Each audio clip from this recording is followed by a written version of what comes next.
For their own well-being, goats need to be shorn every 6 months and crutched every 3 months. Now, crutching refers to the removal of mohair from around the perineum and between the rear legs of the goat, and removal of the hair along the prepuce and between the front legs, as well as the face and around the eyes. If Angora goats were not shorn and crutched, they would get caught up in the natural vegetation and be unable to free themselves. Sticks and thorns may get caught in the hair and cause trauma and irritation to the goat. The perineum can become matted with urine and feces, so attract flies, leading to maggot strike and potential death. Hair growing over the face and eyes would make finding food and water difficult and ultimately lead to starvation. Shearing can be stressful, so Angora goats must be handled slowly, quietly and calmly.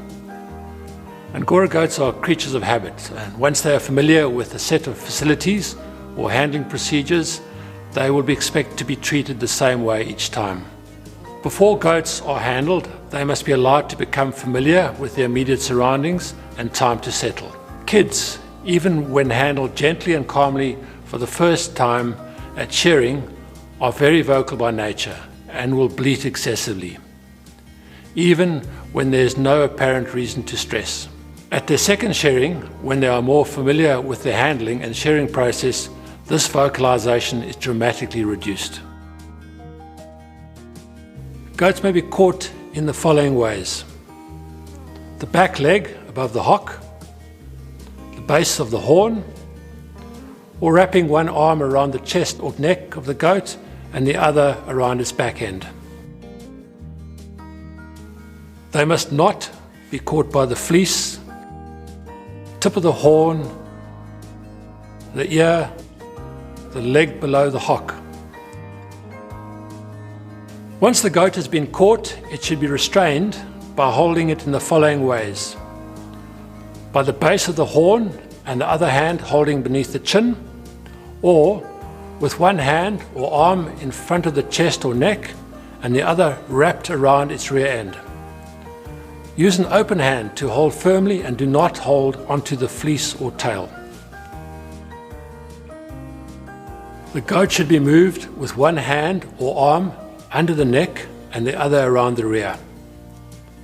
If two people are moving the goat, then one can hold the base of the horn to restrain the head, and the other handler moves the goat with an arm around the rear and the other arm around the neck or chest. Tail should not be lifted or twisted when moving goats.